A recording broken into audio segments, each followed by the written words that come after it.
Hello, this video is non-political. It is not an official video of the Peace Corps or the United States government. Hello, I'm Connor O'Brien. I'm a Peace Corps volunteer currently serving in Ukraine, and I, like many other volunteers, hope to vote in this election. And I'm going to make this video to show you how you can do it relatively easily.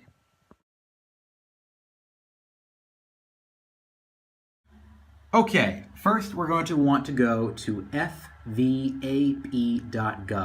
This will be the best resource to getting your absentee ballot.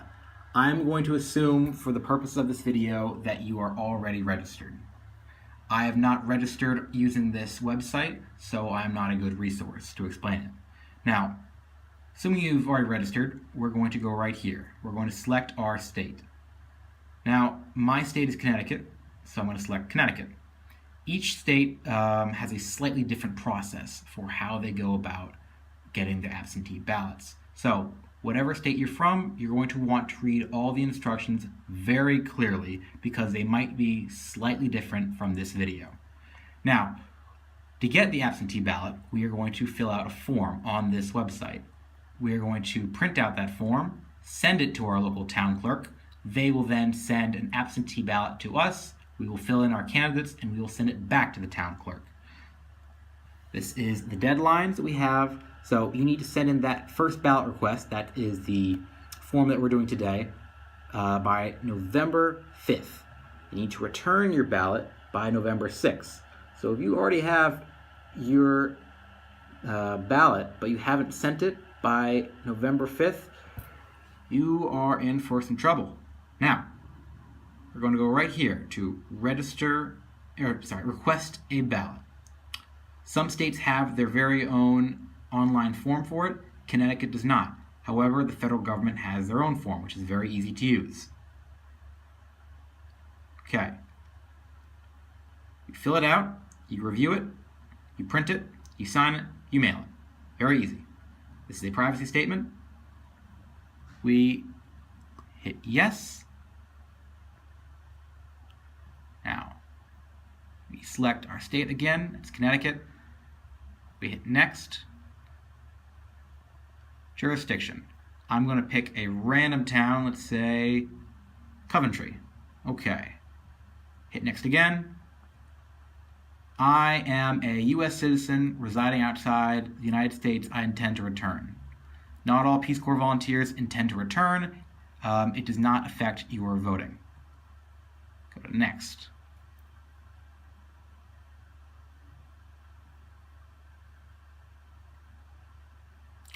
We need to put in our personal information. I'm not going to put in mine because I've already done it.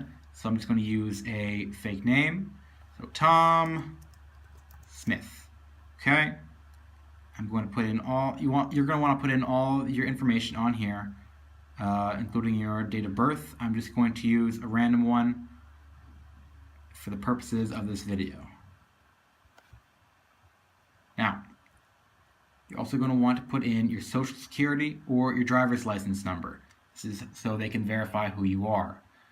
Now, your contact info. This is very useful because if there's any problems with your ballot request, it'll be easy for your town clerk to contact you. Also, one of the ways that my state and most states allow you to get your ballot is that they email it to you directly. So I find that more useful than just mailing it or faxing it, so I'm going to put in my email. This is, again, just a random email for the purpose of this video. It's not a real one. You can put in your political party right here if you want to vote in primaries. Again, it's optional. Okay, now we put in our voting address. This is very important. This is not where you are living in the Peace Corps. This is where you were living before the Peace Corps. This is where you are registered to vote at. It should be in the state in which you are voting in the United States. I put in a random address right there just for the purposes of this video. You're going to want to put in all the information very carefully and check it twice. If you have a rural route, you should provide detailed directions to its physical address. Now, we're going to hit next. It's going to verify your address. It can't find it because I didn't put one in. but when you put in your address, this will help you. Click continue. Next, this is the mailing address where you are living in the Peace Corps. This is not where you are living in the United States. I put in a random address for the purpose of this video. And fill it out. Put out a forwarding address if you like. If you choose to, your town clerk will mail you physically the documents, your ballot. Click next. Now, how you would like to receive your ballot. Again, I chose email, but you can also get mail or fax, depending on your state. We're going to put that in. I'm going to put an alternate email in there. Okay. Click next. Okay. You put in what elections you want to vote in. I'm just going to say all elections for which I am eligible. And additional information you want to put in for your town clerk. You might want to say that you're in the Peace Corps. That might help them understand why you're outside the states. There is a state write-in ballot here for military personnel. We're not going to worry about that. Okay, this is reviewing the information. This is not real information, but yours will be, so you're going to want to double check it very, very clearly, especially if you're doing this closer to election time. So we're going to hit next after we reviewed it.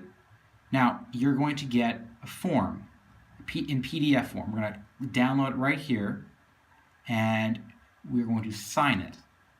So let me open that up for us. This is the form right here. The first page is deadlines. The second page is mailing instructions. So I put in Coventry. It will give me the town clerk's address there. We will write this address on the envelope. These are the types of envelopes that you can use. They are on that same website's, the templates are on there. How I mailed mine was I filled out this form, I delivered it to my Peace Corps office, and the Peace Corps mailed it for me to my town clerk. You will want to contact your Peace Corps office and figure out who is in charge of that and how they can assist you. Here is the form itself. You're going to want to double check everything on here, and once you've done so, sign it. Very important. If you don't sign it, it doesn't count. Put the date in. All right, to recap, you go to fvap.gov. You select your state and go through the steps that I showed you. Remember, some states are a little different than Connecticut, so read everything very carefully. After you fill out the form, print it out, sign it, and you can either send it to your town clerk directly, or you can ask your Peace Corps office to do it for you. Check with them, they will assist you. After your town clerk gets your request, they will make sure everything is correct, then they will send you a ballot. You can get that ballot by email, mail, or fax. Once you have your ballot, fill out your candidates. You can either send it again back to your town clerk yourself or ask the Peace Corps to send it for you. And that's all there is to it. If you have any questions, you can check with your Peace Corps office or the embassy of the country that you're serving in. I'm Connor O'Brien. I hope you enjoy this message, and I hope you vote this November.